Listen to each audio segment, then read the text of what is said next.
पद। पिछली वीडियो में हमने सूरदास जी के जीवन परिचय के बारे में बता चुके हैं।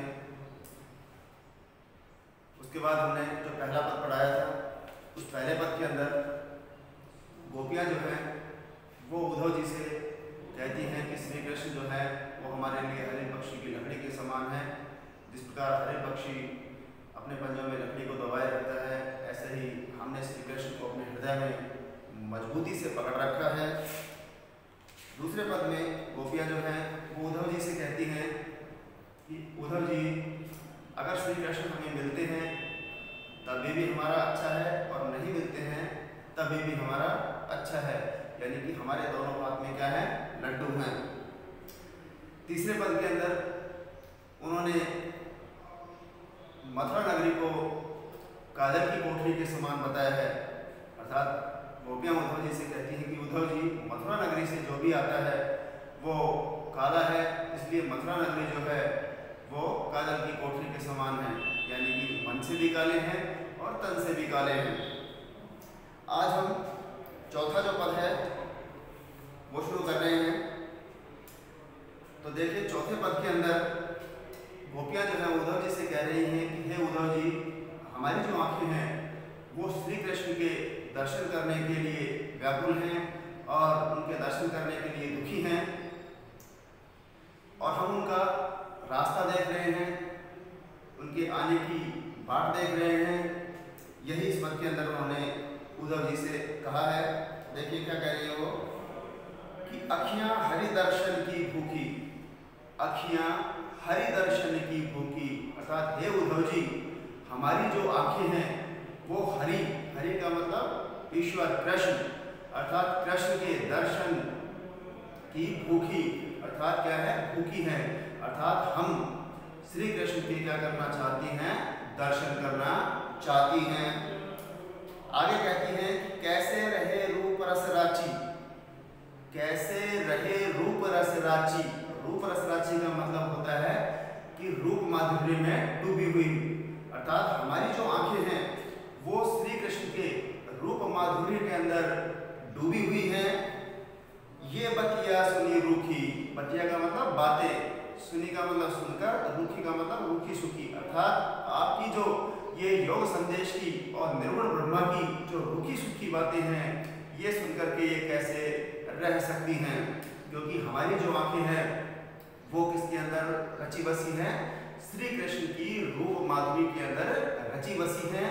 और इसलिए ये आपकी योग संदेश रूपी जो रूखी सुखी बातें हैं ये हमें अच्छी नहीं लग रही हैं।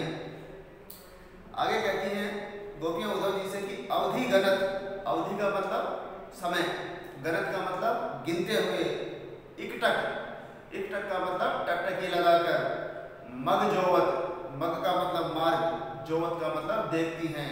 अर्थात हे उद्धव जी, हम तो समय गिन रहे हैं, टकटकी लगाकर मार्ग को देख रहे हैं।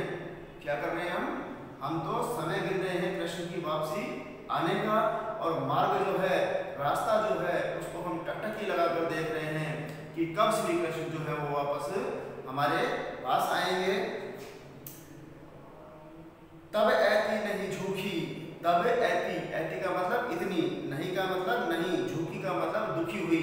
अर्थात अवधि गिनते समय, समय गिनते समय और रास्ते को हम टकटकी लगाकर देखते समय भी हे उद्धव जी, हमारी जो आंखें हैं वो इतना दुखी नहीं हुई हैं जितना कि आपका ये योग संदेश सुनकर के दुखी हो रही हैं। एक बार दोबारा से देख लेना इस लाइन को, कि अवधि गणत इकटक बग जोवत, अर्थात समय गिनते समय, मार्ग को टकटकी लगाकर देखते समय, तब ऐती नहीं झूठी, तो तब हमारी आंखें जो है इतनी दुखी नहीं हुई या पछताई नहीं। अब इन जोग संदेशनी, अब इन जोग, अर्थात हे उद्धव जी, अब आपका जो ये योग संदेश है, उधो अति अकुलानी दुखी, अति का मतलब बहुत अधिक, अकुलानी का मतलब व्याकुल होकर के, दुखी का मतलब दुखी हो गई। तो हे उद्धव जी, श्री कृष्ण के मार्ग को देखते हुए, टकटकी लगाकर उनका मार्ग देखते हुए, तब हमारी आंखें इतनी दुखी नहीं हुई जितनी कि आपका ये योग संदेश सुन करके हमारी आंखें दुखी हो गई हैं। आगे फिर कहती हैं गोपियां जो है उद्धव जी से कि बारक वह मुंह फेरी दिखाओ। बारक का मतलब होता है एक बार, तो बारक वह मुंह फेरी दिखाओ अर्थात एक बार आप श्री कृष्ण का वह मुख हमें एक बार फिर से दिखा दीजिए। बारक वह मुंह फेरी दिखाओ, फेरी का मतलब फिर से, दिखाओ का मतलब दिखा दो, अर्थात श्री कृष्ण का वह मुख जो है वो एक बार फिर से हमें दिखा दो।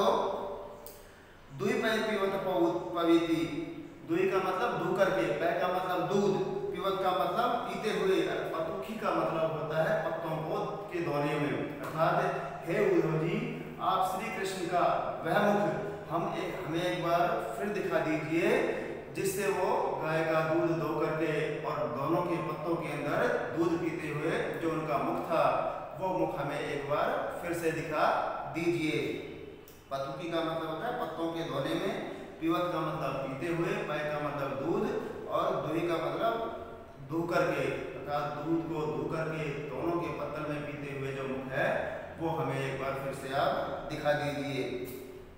आगे कहती हैं गोपियां उद्धव जी से कि सूर सिकत हटी नाव चलायो। सूरदास जी वर्णन करते हुए कहते हैं कि गोपियां जो हैं वो उद्धव जी से कहते हैं कि सिकत हटी, सिकत का मतलब होता है रेत राशि, अर्थात जो रेत होती है रेत राशि, अर्थात हे उद्धव जी सिकत हटी नाव चलायो, अर्थात आप तो जिद करके रेत के अंदर क्या कर रहे हैं, नाव चलाने की कोशिश कर रहे हैं। दोबारा देख लेना कि सूर सिकत हटी नाव चलायो, अर्थात गोपियां उद्धव जी से कहती हैं कि हे उद्धव जी आप तो रेत राशि के अंदर क्या कर रहे हैं, नाव चलाने की कोशिश कर रही हैं। ये सरिता है सूखी, सरिता का मतलब होता है नदी, अर्थात हम जो गोपियां हैं जो नदी हैं हमारी तो क्या है सूखी पड़ी हैं, अर्थात हमारे अंदर जल नहीं है तो आप जबरदस्ती हट करके क्या कर रहे हैं, रेत राशि के अंदर नाव चलाने की कोशिश कर रहे हैं। अगला जो पद है पांचवा आपका, उसके अंदर गोपियां जो हैं वो उद्धव जी से ऐसे ऐसे प्रश्न पूछती हैं, ऐसे ऐसे सवाल करती हैं कि उद्धव जी जो हैं वो निरुत्तर हो जाते हैं, अर्थात उनके पास कोई उत्तर नहीं रहता है। अर्थात गोपियां जो हैं वो उद्धव जी से ये पूछ लेती हैं कि आप जिस निर्गुण ब्रह्मा का हमें संदेश दे रहे हैं आप हमें उनके बारे में ये बता दीजिए कि उनका रूप कैसा है, उनका रंग कैसा है, उनके माता कौन है, उनके पिता कौन है, उनकी पत्नी कौन है, उनकी दासी कौन है। तो इस प्रकार के वो सवाल जब करती हैं उद्धव जी से तो उद्धव जी के पास कोई उत्तर नहीं रहता है। तो देखिए क्या कहती है इस पद के अंदर वो कि गोपियां जो है उद्धव जी से कहती हैं कि हे उद्धव जी निर्गुण कौन देश को वासी, अर्थात जिस निर्गुण ब्रह्मा की साधना करने की या जिस योग संदेश की आप हमारे से बात कर रहे हैं वो निर्गुण ब्रह्मा जो है वो कौन से देश के वासी हैं, अर्थात उस देश के अंदर वो निवास करते हैं या किस देश के अंदर वो रहते हैं।